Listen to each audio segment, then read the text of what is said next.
We're into the final international break of the year, but not without drama for one Premier League referee. You're watching Foot and Mouth.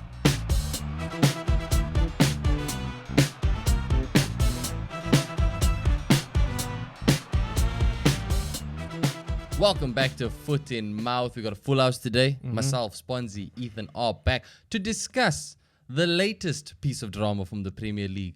Referee David Is it Coote. United's new coach? Not yet. But yeah, we will talk about that after. Is it the Liverpool being top of the log? I mean, that's not surprising. Damn. David Coote, Premier League referee, has been caught on video.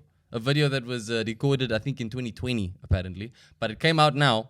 And he had some very unkind things to say about Liverpool and their ex-manager, Jurgen Klopp. He's a German C word. He's a German C to word. be exact. And yeah, it's not a good look, bruv. Just to clarify, it's the German in that statement. That is the especially that's the stingy problem. part. I thought it was bro. the C word. No, it's not the C word. Especially stingy part is the need to add German. You know, I think if he had just left it at the C word, I think people could have been like, yeah. Can't. Okay. I think people could have been like, you know what? Couldn't. He said it. Yeah, we have our opinions, but it's the use of the word German before that just seemed unnecessarily. I personally Almost don't, like don't people have have an a issue thing with against- the. Yeah, I'll say me as a South African, who gives a fuck where this dude is from? Exactly, it shouldn't matter, and that's why I think people are tying it in with some racismo. Yeah, apparently the English still have a problem with. There's no the need to have added Germans it, bro. because There's no of need to have added it. A certain individual with a funny mustache Who that was lived a failed painter. that Look, lived so long. Look, we've seen this kind of come into light though with the whole England coach. People wanted an England manager for the England team. Yeah. People are unhappy that Tuchel's in I there guess now, who it is is that German. time where they're doing the whole at morning and night we will remember them. Shout outs, RIP, fucking. Yeah, shout out to World Wars, bro. Yeah, Yeah. I mean, yeah, they've yeah. But here's the thing though. I personally don't give a shit that he called him a German C word. I don't even really give a shit that he called him a C word. The issue is he did it on camera. Yeah, well, again, Because all these refs have their own opinions, and they probably are talking to their homies and saying, "Yo, you know Pep Guardiola, fucking dick, bro." look, my thing is it doesn't always have to be malicious. You know what I mean? Like, you can say things like that behind the scenes without And any trust me, malice. all of them are saying this. All the 100%, linesmen, bro. all the 100%. referees, all the VAR, they're Yeah, all saying fucking this. Because we're people, bro. People Yeah. get frustrated. And again, just because a C word, I'm going to keep saying C word just because it's a G harsh word. word to be It's the using G on word. YouTube, bro. The G word. But, like, just because that word was used doesn't really mean that there was any real, like, It's no hatred malice. and Yeah, ill intention. exactly, yeah. But the fact that he used German The G word. and yeah. this man's track record of decision making in the Premier League, which once upon a time you could have been like, yeah, he's just a shit ref. We've seen it all the time. You put that in, put that with this video, and it's not a good look. But And I would like to put something else with this video. Let me just bring it back to Man United quickly. He was the referee that gave the penalty to West Ham that ended up Ten Hag losing, getting fired. yeah, So he's he- costed he's at least one referee, one manager a job. Exactly. And Klopp's gone too, maybe two. Yeah, look, honestly, I don't really. It's a difficult time to be triggered as a Liverpool fan right now. fair to enough. be- On cloud To nine. fair enough. Yeah. So, yeah, when I saw the whole thing of he was the one that let Doku kick McAllister in the chest. Yeah. Just some decisions that he has made. He was officiating the game where Rodri had an illegal handball versus Everton. Origi foul versus Man United, leading to a United goal. Didn't send. Odegaard's handball denying Liverpool a penalty. Not sending Pickford off a Virgil van Dijk challenge. And Doku's front kick on McAllister in the chest. So it's a lot of things against Liverpool. It's not only against Liverpool. Like I said, there was the Man United thing. Although fucking United is kind of doing something for Liverpool. I did see someone say he was pictured in a Manchester United top, but he is listed as a Notts County fan. So he's not allowed to referee any Nottingham Forest games because of the Notts County and Nottingham Forest rivalry. But he does come across as a United fan Yeah, well, to a look, degree. From one United fan to another, thank you for getting Ten Hag out, bro. It's kind of worked out. As a Manchester fan, we'll say, you know, like He's definitely a Manchester fan, yeah. But no, look, it's bad. Saying it on camera is bad. And who I don't know who they sent this video to. yeah, I don't know who his homie was in the video. yeah. You're sending it to the dealer, man. You see, I mean, yes. Look, if you watch the Like video, if you watch that video, I'm waiting for some more They were questionable. sloshed, Yes. bro. Those people were not sound of mind during this video. That one's eyes is there. Yeah. They were not sound of mind, but it's not a good look on the PGMOL. It obviously doesn't help with their defense of the integrity of their referees. But like you say, I'm pretty sure that a lot of these refs, if not all of them, I'm sure they all have talk, opinions. bro, Maybe not to their as strong. homies, and also maybe not on camera. Maybe don't do it in selfie cam on a I'm not video. gonna lie, We're not I'm- saying they're all on the SAS. Oh, yeah. Look, I'm just saying not they gonna talk. lie. Yeah, they talk, yeah. The one thing that I'm happy about with this being on camera is because look, you can't shy away from it now. If you're gonna be a nai, for lack of a better word, at least be open about it. You know what I mean? Like, I would rather I find out that this dude is doing this on camera rather than him saying some shit behind the scenes that he would never say in person. Like, that's especially snaky, bro. mean, look, Own it. If you have these opinions, own the shit. Obviously, But what as a referee, it's your profession. You should be professional enough to know not to do this shit on camera at least. And you shouldn't be like openly biased. And you shouldn't be openly we know biased. humans are inherently biased. Yeah. The issue is doing it on camera, literally being caught in 4K. Yep. He did obviously put out a statement. He denied it And at first. He tried to deny his it. statement was that he remembers it happens, or he remembers it happens, but he can't remember The context. he can't remember like what he As said. if that's important. Yeah, so that he can't remember the context around him saying that about Jurgen Klopp. He has been suspended immediately. Yeah. and indefinitely. I don't see him making a comeback I think from they this. are gonna try. Yeah, you think he should just be fired? Yeah, how do you come back from this? It's on camera, and Yeah. you've said this, and you like I said, the track record matters now, bro. The track record before, I think, could have been passed off as just it's a referee who made some bad decisions. Now it's especially odd, bro. It is. It's sketchy. Especially in a league, in a season. Yeah. where Essentially, he cost where Liverpool a title. He has, yeah. God, yeah. Essentially, he has. essentially has cost Liverpool Let's a title. be honest. Between the Doku penalty, giving Man City all Yeah. these other calls. Yeah. He's cost them a title, bro. But yeah, look. Here's the thing. I know, like, this is. We don't want to like he said in the video. We don't want to end his career. We don't want to ruin his career. Yeah, not for having an opinion. Not for having an Like, opinion, yeah, exactly. But this is adding to a pile that's already been people shitting on the referees in the Premier League. People call them the worst referees. Which they are. And now you've kind of thrown fucking gas to the fire, you know Yep. what I mean? Which Yep. is already the timing is it's is terrible. crazy. The Bro, timing's terrible. Like also The like PGMOL did if not you need think this. of the what was it, the Chelsea Arsenal game? Yeah. Or Arsenal Chelsea, whatever yeah. it was. Michael Oliver catching flag. Michael Oliver, The chants here from the crowd singing it's all about you, Michael Oliver. Yeah, Mhm. it's not a It's good becoming, time, bro. It's becoming like not just like background chat. Yes, Coming it's- to the surface Yes, now. and when Fans you fed up. have actual referees being caught on camera doing this, it's kind of like it kind of shits on all the refs. 100%. You know what I mean? Like 100%, like bro.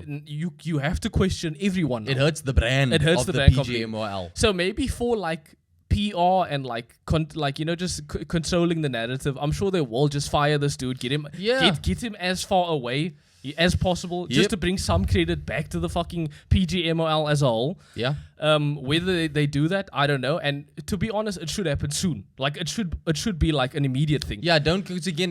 He's suspended pending an investigation. investigation. What is there to What is investigate? literally what we have him in 4K on And a selfie cam. He saying himself, this shit. also, like I said at the beginning of it all, he did try to deny it. I don't know if he just thought that he could bank on the progress of AI in the modern world. But I mean, hey, we've seen those Will Smith eating spaghetti videos. but he did quickly turn around to say, yes, that is him. Yes. He did say that There's his no defense denying is it. just not knowing the context behind it. Whatever the context, you've been caught as a professional referee saying these things about a Premier League team. There's no comeback, bro. And just a quick final thoughts. What do you think should happen to him? Yeah, I'm gonna go each one. Swansea, what do you think should happen to him? Obviously, you kind of were affected the most as a Liverpool fan. Honestly, bro. Bygones. Bygones. Yeah, like Keep him in. Keep him in the league. nah, Have him ref Liverpool's next game. You say? Nah, he needs to be made an example of. Obviously, so, That's the thing, yeah. So, yeah, like the harshest punishment possible. Mhm. Exactly. I'm with it. I'm with it as well, bro. Look, it's like Arteta said a while ago. It's a disgrace. The state of these referees, a bro. He disgrace. said it himself. It's a disgrace. And like Arteta also said, Come on, guys. Guys. When I lose a duel. Okay, you guys are Look, let us know what you guys think. Now, what you guys think should happen to David Coote. But since we are on Arteta and Arsenal, there was a big game this weekend, boys. Watching it didn't feel like a big game. I thought it was a decent watch. I didn't think so. As a neutral fan, I was very disappointed. It was very back and forth. It wasn't as disappointing as Man United versus Chelsea. Yes, I know. For sure. But that's two shit teams. I would have, and I guess Arsenal later on in the game did start getting more chances. I mean, that thing at the very end of the game. I'm sorry, it should have been a win with the last touch. Someone should be scoring. Yeah. Look, you have two guys there. I know Trossard is touching the ball. He probably shouldn't touch the ball and just let Havertz do it. I can't. But even Trossard should score. I can't fault Trossard for going for it because he was in that position. And also at the same time, in looking back on it, I am a little bit happy that he didn't put it away because he was offside. I think he was offside. Yeah. Havertz and Jesus were onside. So if Trossard scored that winner, I would have celebrated like there was no tomorrow just to have VAR be like, nah, it's ruled out, bro. So on that point. But that adds to the context of Trossard kind of playing shit in general. Trossard has been. I mean, look, there was a moment earlier in the game. Also, it was an offside situation, so he would have been forgiven. But he absolutely skied the ball, standing right in front. And he didn't know it was offside at that time, bro. Yeah. But look, I'm happy as an Arsenal fan just because it was improvement. Again, we look better against Inter. I was going to say the Inter Milan game. We look better. I think we look better in the Chelsea game than we did in the Inter game, to be fair. Yeah. But you got screwed in that Inter game by a fucking handball call, yeah. But look, again, that would have just meant that Inter would have been a 0-0 draw and Chelsea would have been a 1-1 draw. That's true. I'm not saying that, I think we absolutely deserved something from this. We look better now than we did against Chelsea at Stamford Bridge last season. So there was improvement. Obviously, Odegaard back into the team. He hasn't played since August, and he puts in a brilliant performance, bro. And Martinelli getting the goal. I think he overall had a pretty meh game. Yeah, very meh. But that goal, he also had chances. Keeper should have saved that. Yeah. Yes, you think so, Sanchez? You know what? I kind of think so as well, Swansea. On that note, I remember a while ago on the Fozcast where he was speaking about how Ben Foster was speaking about how a lot of people always assume that a goalkeeper getting beat at the near post should never happen. And he, as a goalkeeper, put into perspective how it's one of the most difficult things to kind of protect your goal from. Because obviously, the pace that Martinelli shot that ball with, you barely have reaction time. You know what I mean? But here's the thing. You can stick a hand. Yeah, you can stick a hand out. The thing is, the ball was shot so close to him that he kind of could have just done a reaction. You know what I mean? I suppose. I mean, he did make some good saves in the game. Yeah, he did make good saves in the game. But a lot of it though, Martinelli had a chance earlier which he saved, and I think there was another one. But again, even with that other Martin, he kind of kicks straight at the goalkeeper. Yeah. You know what I mean? I don't think Sanchez actually had to do that much. I don't think Sanchez actually. Look, there was one moment where he ended up saving the ball with his face because he had to make a diving save for it. But that's why I say I think the game itself was a decent watch. It was back and forth. Even David Raya also had to make some saves. Gusto had that chance in the first half. That went wide of goal. But I mean, that could have changed the entire trajectory of everything. Yeah.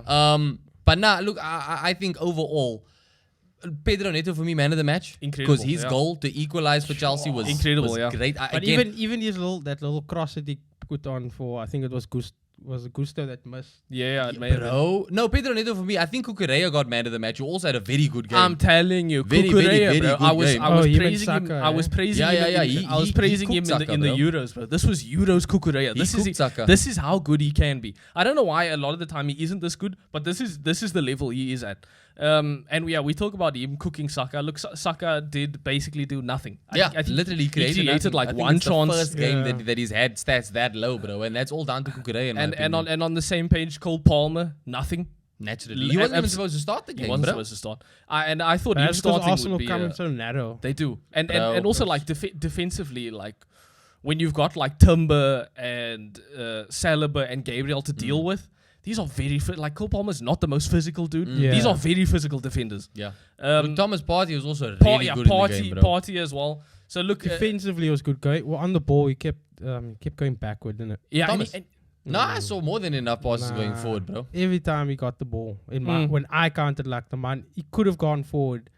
and he's going back. No, I saw him spraying more than enough passes going forward. It was a matter of our attacking line just not getting those opportunities. And look, Kai Havertz also very anonymous, bro. He scored a goal that was offside, but that was literally his biggest moment of the game. Yeah, that was aside from the head bleed when he ended up getting yellow carded because of the bleeding on the pitch. This is why I said it last week. Gyökeres. If you put Gyökeres in Havertz's spot, if you put anyone else in Havertz's spot, I think Arsenal score a lot more goals. I think if Havertz just hangs about where he should hang about as a striker. He's not a striker. That's Havertz. So what you're saying is if Havertz didn't play the way he plays, you'd have. Well, look, I think that a lot of that's also down to Arteta. It's down to manager instructions. Clearly that's what Arteta wants him to be doing. I know that is what he wants him to be doing, but that is what Havertz does. Yeah, and he does it well, He wants him to do it because that's his strength. That's what he does. And he does it well. I'm just saying, I'm not writing the player off. I do agree that Gyökeres is more of a goal scorer because he is more. You didn't want to say it last week. Say it this week. No, last week I said that last season, I don't agree that we would have been better off with Gyökeres inherently over Havertz. I think Havertz last season did fine. He finished on 16, 17 goals in all competitions. It's fine, bro. So did Oyland.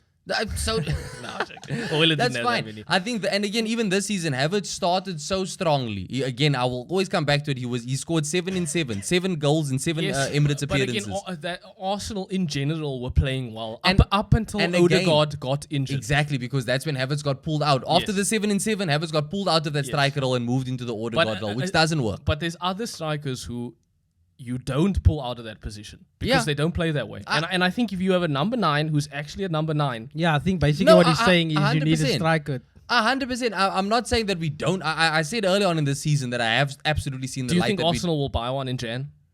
I don't think so. Hopefully. I don't think so. Knowing Arsenal, no. I don't know, but I know Arteta is having his regularly scheduled meeting with the Cronkies in the States where they normally plan their business for the upcoming summer window. You lost. Will you lose now? Was it the director of football or someone? Oh yeah, Edu. Yeah, we didn't mention Edu last week. Edu has left his role. Yes, he left his role, which wasn't good timing before the Chelsea game, to be honest. But I mean, look, it's a great opportunity for him. Yeah, he's doing Nottingham Forest and a few other clubs. Yeah, and also they have the multi-club. Nottingham Forest look good. They do look good, bro. I know there's a lot of people who are being paid nice. It's 3 times what he was earning at Arsenal. I know there's a lot of people that were bashing Edu for leaving Arsenal kind of with unfinished business because we didn't exactly win anything with Edu there. But I mean, look, you can't fault the guy on taking. You always wanted more responsibility. Arsenal weren't going to give it to him. If he's being paid more money, you can't fault. It's just a different job. Yeah, 3 times. We've lost Edu, so it obviously throws things up in the air with regards to our transfer policies because Edu was a key figure in signing players like Odegaard and like Declan Rice as well, apparently. So clearly he played a big part in that. I still trust the club to know that, to at least believe that we will still do the business we need to do. But again, no matter how things are looking, I'm still very much okay with not doing any type of panic buys or plan Bs, bro. Like, come January, you need a plan B. Come January, look, we know that Gyökeres has a very, very decent release clause. 8 mil. So if the money's there and Arteta wants to pull the trigger. It should be there because Arsenal didn't do much in this transfer. They're both a left back. Yeah, but remember the Cronkies have been wanting us to recoup money now. That's why, because after we spent 100 mil on Deckers, and that's why we sold Smith Rowe. That's why we sold Eddie Nketiah. That's why we. But we didn't spend much because I think one part of it is the FFP management, but at the same time, the Cronkies are looking for some money back since they put so much money. Here's your Jan window: sell Zinchenko, sell Jesus, buy Gyökeres. Hey, you look. I think if they get sold, then cool. But again, you can only sell who there's a demand for. I know. So if I know Saudi have been sniffing around Jesus. If you can get Nketiah sold for 30 mil, you can get Jesus and English tax as well, bro. And Nketiah look more worth it than Jesus does right now. You think Kepa's no. Sponsy's done. I would honestly rather keep Zinchenko over Jesus. I would also rather keep Zinchenko. You don't like Zinny because Zinny cries a lot. Zinny offers a hell of a lot when he's fit and in that team. That's just fact, bro. Literally, Zinchenko is more vital to the team 100%, bro. 100%. Jesus has done absolutely nothing. But like, I still think in the long run, he has more to offer. I mean, that's what I would have felt. I think he's more of a player. I think the main reason he offers more is just because he's younger than Zinny at this point, to be honest, bro. But like, I think, look, this Chelsea game showed that a proper number 9 would have helped out. Because Havertz he did have another anonymous game. I'll forgive Havertz just because of the fucking head injury he was carrying for this game as well. Yeah. But we didn't look bad overall. No, like, just to summarize it, Arsenal, we look better. As soon as Odegaard was back in that team, massive improvement, bro. Bukayo Saka, I think that's the first game of the season I'd say he was really, but he's got a knock now, so was that just Saka? Was that just a trademark?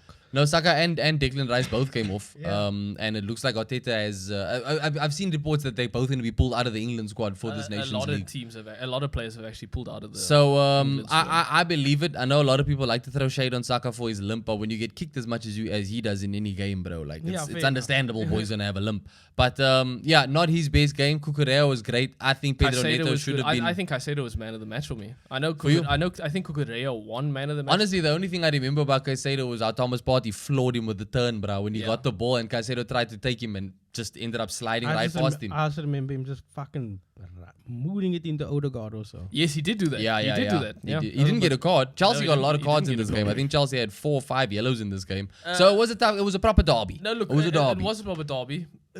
Wrapping up though, you would think Chelsea are happier with the result. I think so. I mean, look, it keeps them same points with Arsenal. They're ahead of us in goal difference.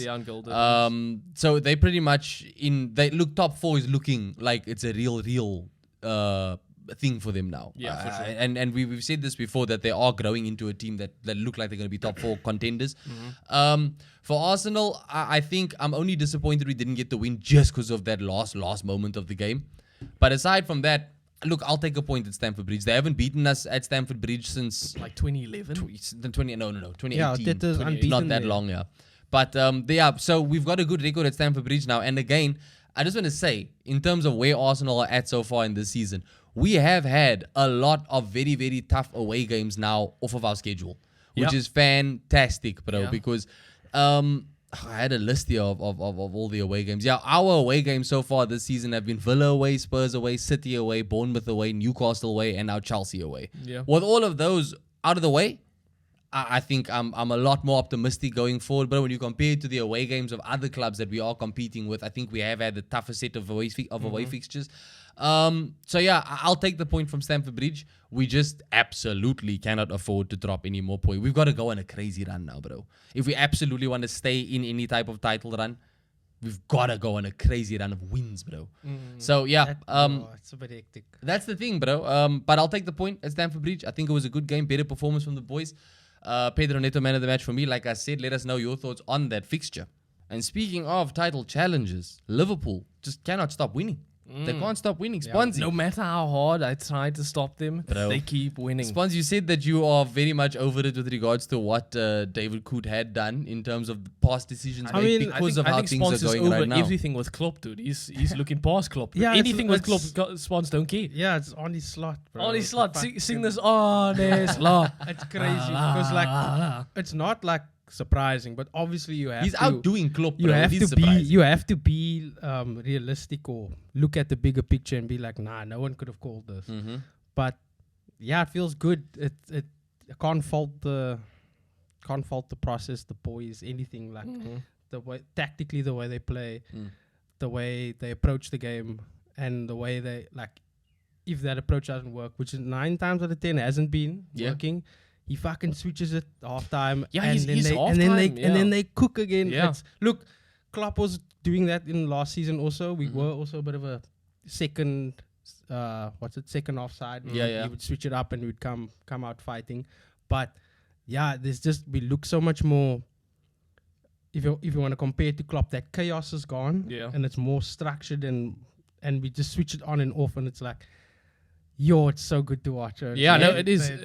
Liverpool have exciting games because, like you said, they do give the opponents chances. Like they're not a perfect team, but it's not like we look vulnerable. No, that's the thing. Exactly, it's crazy. Whereas before there would be a lot of one-on-one opportunities for the other players. Where Alisson had to shine. Yeah, Alisson. Besides the goalkeeper, Van Dijk could get isolated and then you'd have these moments where it's like, oh, man must step up, and then 9 times out of 10 they would. But now you're not really seeing that. It's you will have a situation where our fullback gets caught out, but then the covering run, especially like Konate, I have to put a lot of praise on Konate. He's doing a lot, and I know everybody talks about Van Dijk. Obviously, you're gonna talk about Van Dijk. He's back. He's proper Rolls Royce Van Dijk. Like people were talking about Saliba being the best, it's still Van Dijk for sure. It's still Van Dijk, especially based on this season. But give a lot of props to Konate because physically he's a big dude. He does a lot. And he doesn't give like too many fouls. No, away. he doesn't. He's smart with it. He's very. I think honestly, they're like the perfect centre back combo right now. The Obviously, whole spine of the side is like, I mean, look at Alisson's not there. But Yes, Calais, you don't even notice. And Dude, look, literally, I said that when Calais is coming in, you're not worried You're at not all. worried. That man played Until over he 50 leaves. games last season. Yeah. Yeah, Until he man. leaves, which is going to happen because Liverpool have bought a new goalkeeper. Mamedashvili. They've Yeah, bought well, it. They've literally bought a And goalkeeper. that Yashvili man is probably lit. Yeah, he probably is. He really So- probably Actually, I is. don't know how he's been doing so far this season, but He probably is very when good. he comes back, I think Keller does have a proper stance to take in terms of not being back up anymore, bro. This game, I mean, alone, the double save of the corners. in Bro. the Leverkusen game also. Dude, was- there were 2 corners in this game from Aston Villa where Keller had to make one after the other. Yeah. Incredible saves. Yeah. He's fully proved himself. Nah, Fully Nah, proved it's- and himself. look, proper I up just- there. And then this- obviously you got Mo Salah, just bro. so consistent. Besides, Consistent for you like I don't know 7, what 8 you can years, even bro. say about that man, bro. Like he is top G. Yeah, Top. but Top. no, Are you I think He's way people past were that whole speaking- Hazard he's way past people were Hazard. speaking about Cole Palmer being best player in the league. It's still Salah, It's bro. Mo Salah. It's still It's Salah. honestly Mo Salah. Like he's so subtly just ticking along. Yeah. Like he'll get an assist Yeah. or he gets a goal, and it's also important goals. No, it bro. is. Yeah. Like all goals are important, but he'll get like I think he's got like the most in goal involvements this season. his XG. No. It's Yeah. like I think it's the second best start of the season ever. Which is incredible considering Yeah. the man just got a hair transplant. yeah. Like he was at the end of it, bro. We remember when Rooney got his hair transplant. Bro. Nah, but look, this is a big result for Liverpool. Obviously, Aston Villa were Look, a team that a lot of people. Villa started, I think they were Villa always started gonna off good. Look, them playing in Europe now. Yeah. Obviously, There was drop. it was gonna catch up to them eventually. They don't have the No, squad. they look gassed, bro. Like genuine. I actually think depth wise they are decent. I think they No, but decent. they have good. They have a good squad. but not to be challenging at both Fair, fronts. fair. Yeah. So this was inevitably gonna happen. I Yeah. would say, but I don't think they must take it too cop to, if that's Yeah. the right term. Now I look, mean, it's for dropped. us, It's dropped like- points for Villa 2 games in a row now. Yeah. So And- it's and- But you also can't the- expect the- much going to Anfield, especially That's when the we're thing, playing yeah. the way we're playing. I Look, think we're the also fact trying that to it was keep our Anfield. heads Yeah. like, for this whole title challenge. Is it like, yeah. but- How are you feeling, Swans? Do you think? I know it's very early. Would you say you've? well, it's not about whether I would say we currently are. Yes, but I'm saying- so it is. It is. It is. Look at it. It is. 5 points clear. We're coming up to the end of November now, or Christmas time, which is the real. And you don't see Look, any stop. after the And international because break, of bro. Arsenal not taking advantage definitely not taking of advantage. City's. I mean, what we doing it what's now. your gap on City right now? Like It's 5 5? 5 points in City. Isn't it, Yeah. Nah, isn't it 8 points? I think that's No, on Arsenal. That's on Arsenal. On Yeah, Arsenal, it's yeah, I'm 9 saying- points, I think. Yeah. Your 8 or gap. 9, Yes, I'm saying Liverpool's gap is 5 points to City. You guys are fucking Yeah. 8 They- points. We 5 points behind City. Some shit like I'll pull up the Then table you're now. 8 points behind us. Yes, they're like 9 points behind. Yeah, you. it's like it's a gap. You need us to lose, and you guys, we need to lose 3 games, and you guys need to win like 10. Do you see that happening? No, I mean- we need to win 3 to close the gap. Yeah, but And I y'all mean, but need I to mean, win. and Liverpool to can't do it. overtake- Yeah, y'all are 5 points ahead of City, and you are 9 points ahead Yeah. of us and Chelsea. Do you see Arsenal making up that 9 point gap? Because that means you must beat all the team. Like you need to go and beat us. You need to beat City. Yes, You need and to- also you need to lose to and like we need to lose yeah, to those yeah. others. Yeah. It's Well, it's look, a big this ask. is also why I've said, bro, it's if Arsenal wanted, they have to play for it. We still have to Yeah. play Liverpool again this season. City still have to play Liverpool twice. There's 27 games Yeah. left of I'm the gonna be season. honest with the way these seasons go. I think that point gap is too big.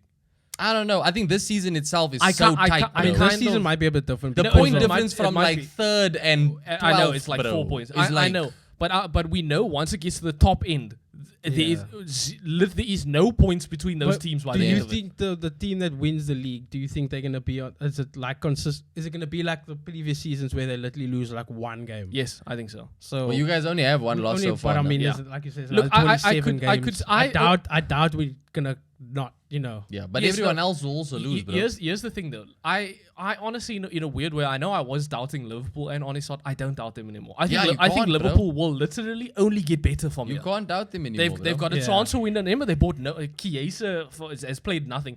They've got another transfer window now to strengthen the squad if Arne Slot really wants to. He's played with the team now to see. Season, so it's just very difficult to actually. But you can't see him getting worse. You literally can't. You can only see this team getting better and better over time and time. It is crazy. It's crazy. No, that's why I said the fact that he's outdoing Klopp. Because by the stats, he is outdoing Klopp in terms of how many wins he's got in his first opening games. We mentioned Arsenal. I don't really think Arsenal's going to go all out in this Jan window. I don't.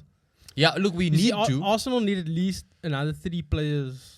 Yeah, and they're not going to get 3 players. I think I would say 2 as well. We need a striker and we need a bombastic winger, bro. Yes, I think so. That's what we need. But I don't see that happening either. I literally don't see that happening. So City have to strengthen up as well in the Jan window. Obviously with Rodri out, they've fallen off so hard with one player being out. They also probably like, shit, we need to buy someone else. No, they're not like that. They just going through a little bit of a psychological It'll be interesting. Right, again, you don't often see big moves or a lot of business in the January window. But I think the last time I can remember a big January impact happening was Van Dijk coming. Yeah. He came in January. And then Ozil came to Arsenal in Jan as well.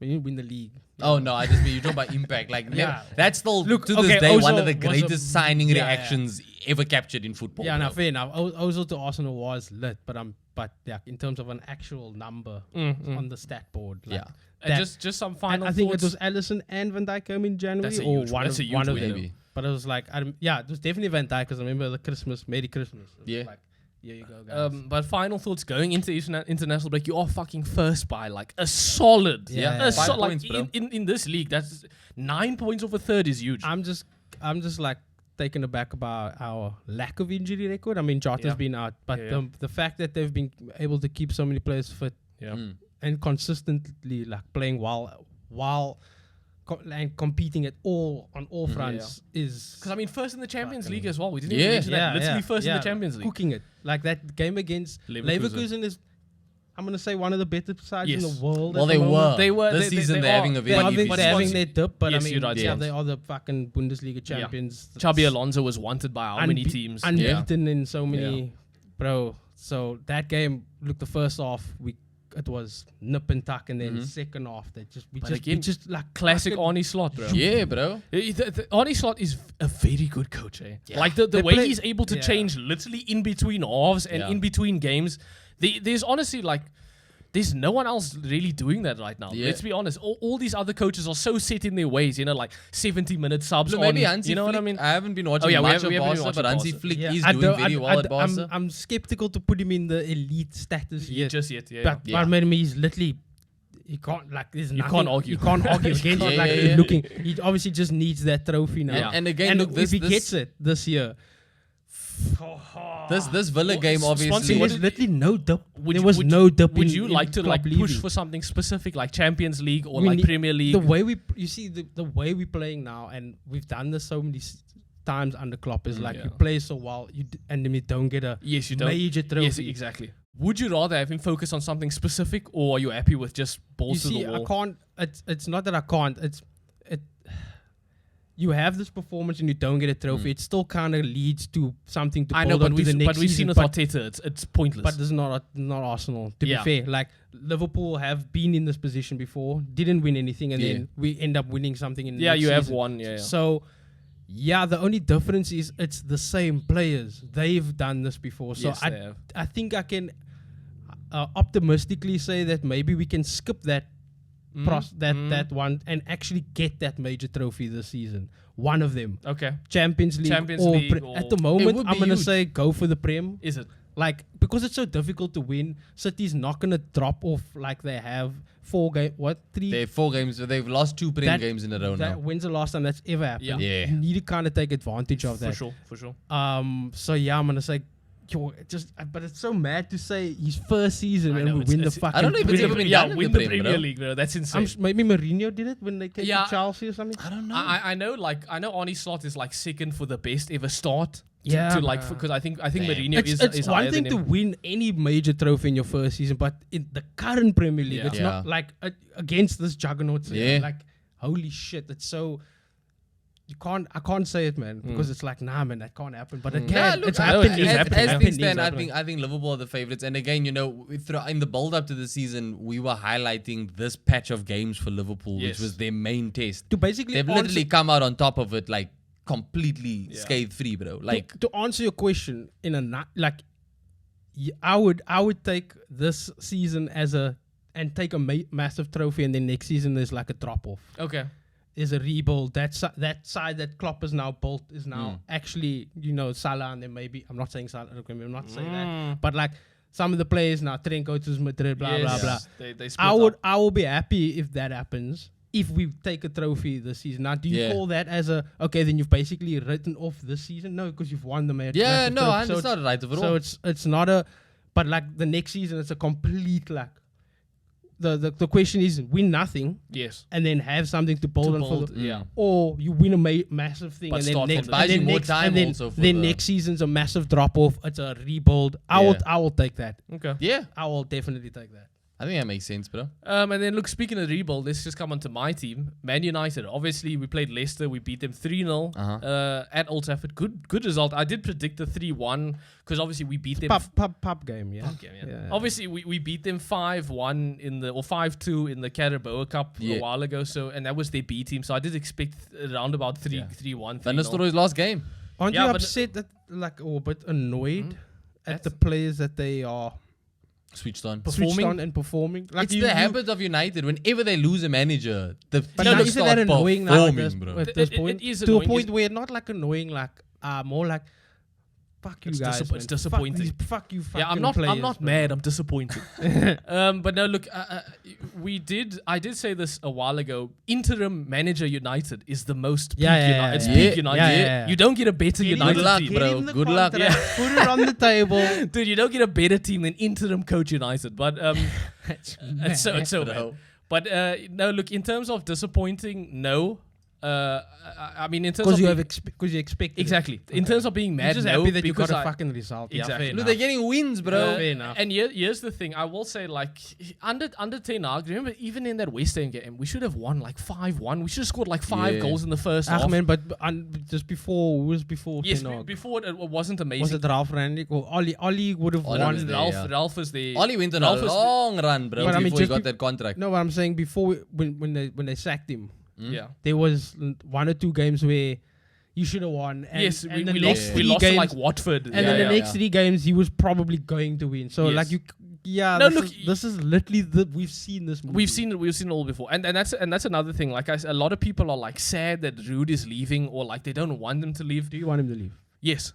He is gone. He is gone. No, it's confirmed he is gone. Okay, fucking. But a lot of people didn't want him to leave because of the results and because of not losing in this interim stage. Yeah. Look, he was there under Ten Hag, and also like, does him and Amarin even know each other? That's what I'm saying. Look, Amarin wants his guys, which makes sense. And here's the thing. He undefeated for 4 games. But these 4 games weren't really hard. And to be honest, I think if Ten Hag stayed, we would have also been undefeated in these 4 games. I don't even know. Because I think on paper, we haven't played that much different. We've just had players actually taking their chances. Like I said, we should have been 5-0 up ahead of West Ham in that first half, where Ten Hag got fired. Players just didn't take their chances. That's not down to coaching. Yeah. I can't coach you to take your chances. I can coach you to put you in positions. But if you don't score that's on you. Yeah. So look, I think this is just a matter of players. I don't know whether it's lucky or not, but they are taking their chances more in these past couple of games under Ruud. Coaching-wise, Ruud hasn't actually made that many changes to what Ten Hag was doing. Obviously, he coached under Ten Hag, so they clearly share similar qualities. Yeah. Part of the problem. But yes, it has been confirmed today or yesterday that a bunch of people are leaving, bro. Yeah, Amorim flew in, landed yesterday, and he said he would have a sit down and talk with Ruud. Did you watch the Sporting City game? Yes, I did. Obviously, the 4-1. I did. Yeah, I considered that a Man United win. I consider that a United win. Fair enough. It counts. But yeah, look, he did land. He flew in. I saw the video of him arriving at Carrington, hugging, shaking hands, whatever. And then he said himself he would sit down with Ruud and he'd have a conversation with him. So I actually don't think he was completely opposed to keeping him, because I think if he was, he would have said that immediately. But he did kind of lead him on, and say I would have a talk with him. Long story short, though, conclusion was that Ruud is out. So Ruud is not going to stay under any, not even like a coach of any kind. Yeah, he's gone. He's gone. Amorim wants all of his guys. I mean, look, Amorim is absolutely fucking Sporting over. He's taking everybody with him, bro. Yes. Leaving mid-season and taking everybody with him. Yes, I know, he's definitely fucked. But again, that's what coaches do. You take your coaching staff with you, you move, you take your assistant with you. Yeah. Darren Fletcher is still at United, though. That's cool. Fletcher's not leaving. Wow. What is his role? I don't actually know, but he's doing that Wolf. I'm not fucking leaving. But yeah, Fletcher's staying. I don't know. I actually don't understand how Fletcher is staying, but yeah, Fletcher's staying. This is what you bring Amorim in for. You bring him in to do his thing. He can't do his thing unless he has his people. Now the signs are good. The signs are good. Yep. It looks like you finally. These are signs of finally taking the humble pull. I will say I see a lot of similarities between this man and Ten Hag. Just in terms of the way they play, in terms of how they played at their team before United. Let's not forget. Ten Hag was beating Madrid 4-1 with Ajax back in the day. Yeah. And now we've just seen Sporting beat Man City 4-1, and all of a sudden Sporting is we've seen this before. We've seen this exact same thing before. We've seen this movie. So look, before we get ahead of ourselves, he needs to fucking clean out that lock. Yeah, and it looks like that's the talk is today that he apparently did go to Radcliffe and them, and he was like, "I want the deadwood out." Yeah. What you would consider deadwood, I don't know. Rashford. Keep going. Bruno. I say again, bro. You can only sell who there's demand for. Maguire, Luke Shaw, Dallo, Onana. No, Onana will stay. Yeah. It's too much effort to bring in another goalkeeper. It's too much effort. But there's a lot. Johnny Evans. Yeah, probably. Look, we can do a whole episode on that. We will do. We will have a United. This was Van Nistelrooy's last game. It was, and look, it was also Bruno's 250th game. What a way to celebrate! What a player! What a way to celebrate! Jim Radcliffe came to give him like a special shirt and shit. And yeah, he performed. He got a goal and an assist as well, and basically that assist he got that own goal should have basically was his goal. Yeah, I think so. But yeah, no, look, we played well. Obviously, it's Leicester. We're not Spurs. Can only beat who's ahead of you. Yeah, look, we're not Spurs though. We should be beating relegation teams. There should be like us beating Leicester. I know even United at their worst should still be beating Leicester in the situation they are in now. But yeah, look, we played good. Obviously, Garnacho scored a banger, dude. This dude can't stop scoring bangers this season. He can't. Did you see? He didn't want to celebrate at the end. Good on him. No, because apparently, he put out Bruno put out a statement afterwards and said like, I was a bit disappointed because Garnacho, you could see he didn't want to celebrate. He wasn't happy. Apparently, Garnacho told Bruno that he didn't celebrate because he feels like he's let a lot of the fans down. Wow. So like And Bruno's argument was you shouldn't feel down. There's a lot of people who support you. You should be basically arguing that you should celebrate whatever. I disagree. I'm with Garnacho. Don't celebrate. Yeah. If you're playing shit, don't celebrate. Don't celebrate. Yeah, look, I think the victim mentality. That's a lot of maturity. I'm not saying that this is going to happen, but when Bukayo Saka came to life, it was after he also had a similar instance where he put out a tweet saying Arsenal fans deserve better because he had taken a lot of the flack on himself and it just switched something on in him. And I think something like that is good. Taking responsibility is always good. Yeah. And Garnacho by far hasn't been our worst player. Not at all, bro. I think he's actually our top goal scorer. You can't question these. Okay, you can actually question his effort, but he definitely cares. He definitely cares for sure. No, he didn't. I mean, when you've got fucking like Rashford out there doing nothing week after week, Garnacho is the least of your worries. Yeah. So yeah, look, I do like that he's taking responsibility, and I do like that it is affecting him, and it's showing that. But I think we saw in the Leicester game, Garnacho is best as a sub. I don't like impact player as an impact player. I know like he probably should be starting over Rashi, but we see as a sub he comes on, he makes a difference immediately. Yeah. Diallo, incredible. Diallo is so good. He should be starting every single game. He really should. He should be starting no question. But yeah, no, look, it's happy. This is the end of an era. It is. Ten Hag did say that era's come to an end. Exactly. Both with Ten Hag and with Ruud. It is the end of an era, and it's the start of a new era. Hey man, Amorim. He was there. Klopp left before him, so yeah, I know. I know.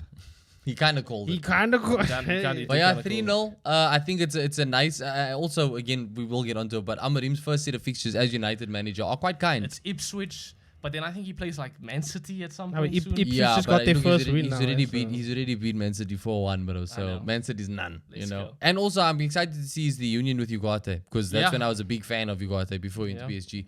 But that does it for our teams. Look, other results across Matchweek 11 of the Premier League. Saw Brentford beating Bournemouth 3-2. Good game. Well done, Brentford, to come back. Good game. Yeah. Swansea was the only one who predicted a Brentford win in that one. Wow. Crystal Palace lost 2-0 to Fulham. Not looking good for Palace, bro. I don't see Glasner sticking it out. Hey, if Ruud wants a job. Well, look, we had said this before off cam that I definitely see a Premier League club needing a new manager before Christmas, and Ruud will probably get a job. Ruud did like West Ham, I think, honestly, bro. And there's a lot, dude. There's a lot of teams right now that are looking. I mean, Wolves maybe looking for a new coach soon. Definitely. Yep. But yeah, Palace lost 2-0 to Fulham. Ethan and I both got the score dead on 2-0. West Ham 0-0 with Everton. Lopetegui has to go. We had said don't watch this game. We said Lopetegui has to go. But yeah, 0-0. Lopetegui go. David and Spons got that wrong. I got that dead on with the score. Let's have Ruud manage both Everton and West Ham at the same fucking time. Do a better job than their current managers, bro. Wolves beat Southampton 2-0. Yeah. It continues for Southampton, bro. It's never going to stop. We had Forest losing 3-1 to Newcastle at home. Spurs lost to Ipswich. Shocker. 1, absolute shocker at home, at Spurs' home. And it wasn't the only shocker on the week, but yeah, look, just such a Spurs. Let's talk about this They game literally quickly. just beat Man City in the fucking in the Carabao Cup, and then this. Look, it could only be Spurs. I like Ange, but he has to go. Yeah, I like Ange. But then who? Van Nistelooy? Southgate. Ten Hag? I don't know who they get instead, but he plays far too attacking and free forming for this. But he needs to win his trophy in his second season. In the second season, I know. Maybe Mourinho gets a reunion. And also I know that's actually not bad. Also, if I am Spurs, just focus on a cup. Focus on the Carabao Cup. Focus on the Carabao Cup. Focus on the FA Cup. Yep. Fuck the league. Just go focus on the cup. So they can get when you get that, I don't know, in the shops when you open the product. Yeah. I don't know what it might have been a cologne or something, but there's branded products. There's Arsenal, there's Liverpool, yes. And then you and you look at the back and it lists the club honors. Yes, yeah. But on Spurs' one, it's just the badge. It's just a badge. Shit. Yeah, so Let's get Carabao. Let's get Carabao Cup. It'll be one little sentence across. But hey, man, they could honestly focus. Yeah, add something to that Audi Cup, bro. Honestly, like at this point, what do you have to lose? Top 4 is tough. And you definitely not top 4. Let's be honest, it's impossible. It's kind of impossible for them in the current state. So honestly, just go focus on. You have a strong enough team to win a cup. Take the L's in the Prem. Focus on that. And you guys clearly have your moments, like beating Man City in the Carabao Cup. You have your moments. And take your time, focus on that. It'd be sick to see them like win something. It would not be sick. Yeah. It would not be sick. I would be sick if I have to see that shit. But no, look, shout out Ipswich. Yeah, definitely shout out Ipswich first win. Obviously, Spurs gave Crystal Palace their first win in the league as well. At Spurs home, boy. So yeah, if you're struggling, just play Spurs. And again, Mr. Delap, who we've said on the show before, hey man, is a decent player, bro. You guys were struggling. I would. You did a chill, bro. We cool though. Didn't Spurs get United? No, he lost. Spurs beat United 3-1 though. That's what when they beat us 3-1 at our. Wasn't it 3-0? Was it 3-0? I think it was 0. When they beat us, you guys don't score, bro. When they beat us 3-0 at our home, that's when I was like, Ten Hag needs to go. Yeah. For me, that was the straw that broke the camel's back. But big shocker. But the biggest shocker of the weekend was Manchester City. We had said before, 4 losses in a row now in all competitions. They lost 2-1 to Brighton, and. Well done, Brighton, bro. Brighton just are continuing to be that team, bro. Beating Brighton ain't for everyone. It's not, bro. Whether with 10 men or 11 men, it's not. And look, I mean, last season they were like everyone's favorite. You know what I mean? Like last season, everyone is loving Brighton. A lot of that died down this season. Yeah. But they still play well. I mean, they've got a new Caicedo. What? Baleba? What's that guy's name? Yeah, Baleba. What a player, bro. He came on in the second half. And like Chelsea are going to throw 200 more at that boy in January. For sure. He came on in the second half. And look, João Pedro also came on and also immediately made a difference.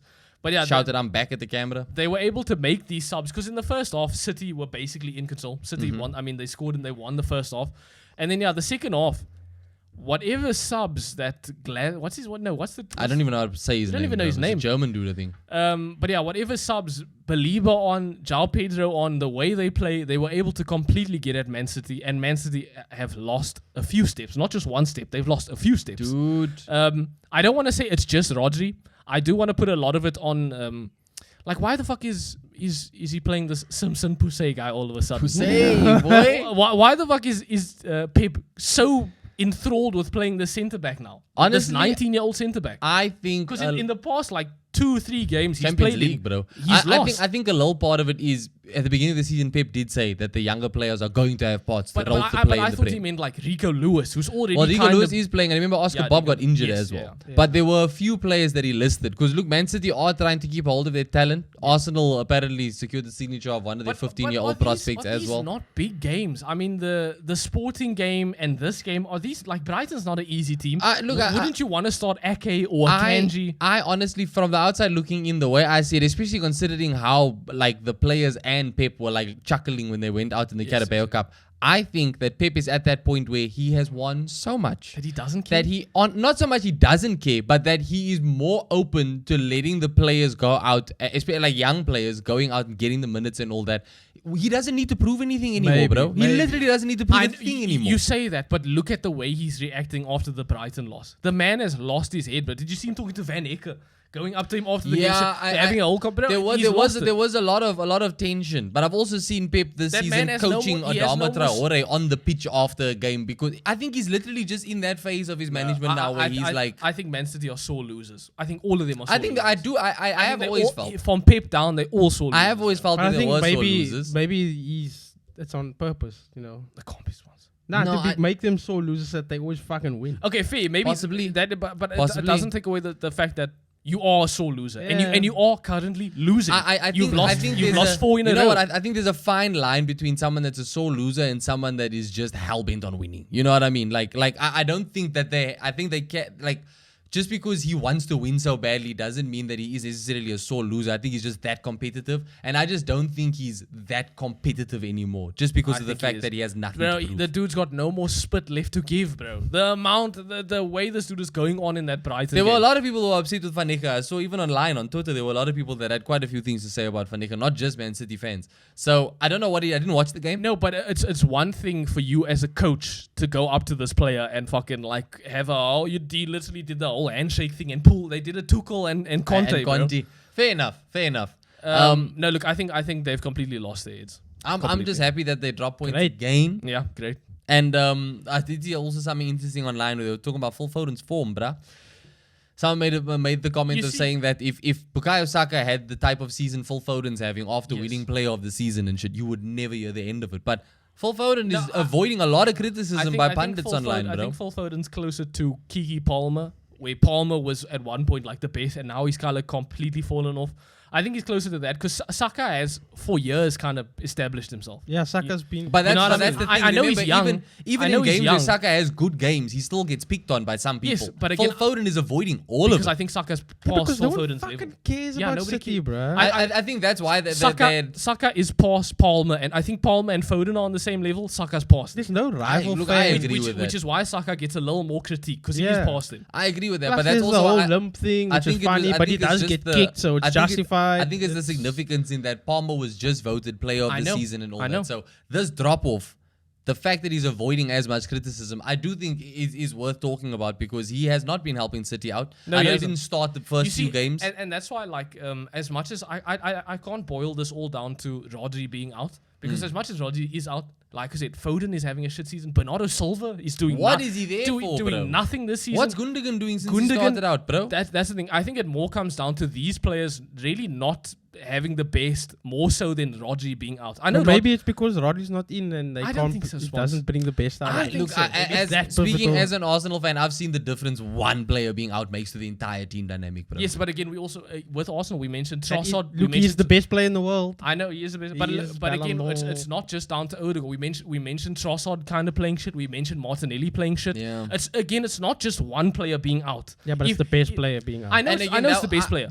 For sure it's the best player. But Man City still have enough players to beat teams like Brighton, like Sporting. 100%. But they're not going to be effective. But man, look, Brighton doing everybody a favor. Well done. And the way that leaves our table in terms of predictions, things have switched up quite a bit. Obviously, I did get 2 results spot on, so I got 2 bonus points here. I got 1 result spot on. You got 1 result spot on. So the tally now is Sponzy, you've dropped a 3rd, brother. You got 2 predictions correct this weekend. You're on 42. I am now in second after getting 6. I get with the bonus points, so I got 4 right, really. 45 points, and Ethan leading the way with 47 points. So it's getting tighter. Yeah, it's getting tighter. At least I am establishing myself a little bit more in this title run, bro. But look, I think we can leave it there. Yeah, again, I would have gone on to FPL, but at this point, just know I'm still winning. Yeah, at this point, just know that Ethan is still winning somehow, bro. What do you mean somehow? I'm like 40 points ahead. I'm just saying, look, it's not every day I see someone back-to-back FPL runs like this. You know what I mean? It's not every day you see me. Thank you guys for watching the show. Let us know your thoughts on the David Coote situation and all the Matchweek 11 results. It is the international break now, so nothing to predict in the near future, but let us know what you guys are expecting from the Nations League fixtures if you are going to be watching them. Thank you for watching the show. Don't forget to like the video and subscribe to the channel, and we'll catch you in the next one.